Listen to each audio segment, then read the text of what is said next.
Electronic voting machine ഉപേക്ഷിച്ച് ballot പേപ്പറിലേക്ക് മടങ്ങാനുള്ള കർണാടകയുടെ തീരുമാനം ഇന്ത്യയിലെ ജനാധിപത്യ ചർച്ചകളിൽ പുതിയ വഴിത്തിരിവാണ് സൃഷ്ടിക്കുന്നത്.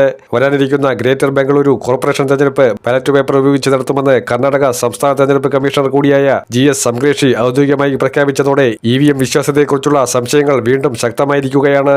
EVMകളെക്കുറിച്ച് കോൺഗ്രസ് ഉൾപ്പെടെയുള്ള പ്രതിപക്ഷ പാർട്ടികൾ വർഷങ്ങളായി ഉന്നയിച്ചു വരുന്ന ആശങ്കകൾക്ക് ഭരണഘടനാപരമായ മറുപടിയാണ് കർണാടകയുടെ നീക്കം. തദ്ദേശ സ്വയംഭരണ തെരഞ്ഞെടുപ്പുകളിൽ പേപ്പർ ബാലറ്റ് തിരികെ കൊണ്ടുവരാൻ സിദ്ധരാമയുടെ നേതൃത്വത്തിലുള്ള കോൺഗ്രസ് സർക്കാർ നേരത്തെ തന്നെ തീരുമാനമെടുത്തിരുന്നതാണ്.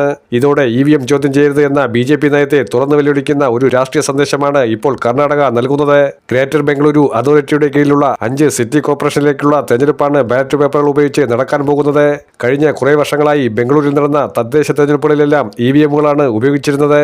എന്നാൽ ജനാധിപത്യ പ്രക്രിയയിൽ വോട്ടർമാർക്ക് പൂർണ്ണമായ വിശ്വാസം ഉറപ്പാക്കണമെങ്കിൽ ബാലറ്റ് പേപ്പറാണ് കൂടുതൽ വിശ്വസനീയമെന്ന് സംസ്ഥാന സർക്കാർ വ്യക്തമാക്കുന്നുണ്ട്. തെരഞ്ഞെടുപ്പ് കമ്മീഷന് ബാലറ്റ് പേപ്പറോ EVMോ തെരഞ്ഞെടുക്കുവാനുള്ള പൂർണ്ണമായ അധികാരമുണ്ട്. കേന്ദ്ര തെരഞ്ഞെടുപ്പ് കമ്മീഷനും മുഖ്യ തെരഞ്ഞെടുപ്പ് കമ്മീഷണറുമായ ജ്ഞാനേഷ് കുമാറിനുള്ള കനത്ത ഒരു സന്ദേശം കൂടിയായിട്ടാണ് ഇതിനെ കണക്കാക്കുന്നത്. പഞ്ചാബ് ഉൾപ്പെടെയുള്ള പല സംസ്ഥാനങ്ങളിലും പ്രതിപക്ഷം EVMകൾക്കെതിരെ ശക്തമായ വിമർശനങ്ങൾ ഉന്നയിച്ചിട്ടുണ്ട്.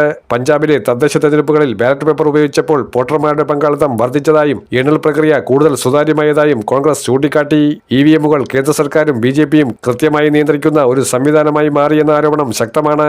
കേന്ദ്ര തെരഞ്ഞെടുപ്പ് കമ്മീഷൻ ഈ വിഷയത്തിൽ പൂർണ്ണമായ നിസ്സംഗത പുലർത്തുകയാണെന്നതാണ് പ്രതിപക്ഷത്തിന്റെ ആരോപണം.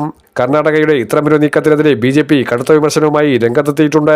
സാങ്കേതിക വിദ്യയിൽ മുന്നിട്ട് നിൽക്കുന്ന ബംഗളൂർ പോലൊരു നഗരത്തെ പിന്നോട്ട് വലിക്കുന്ന ഇത്തരം തീരുമാനമാണ് ഒരു ബാലറ്റ് പേപ്പറിലേക്ക് മടങ്ങുന്നത് എന്നാണ് BJP നേതാക്കൾ പറയുന്നത്.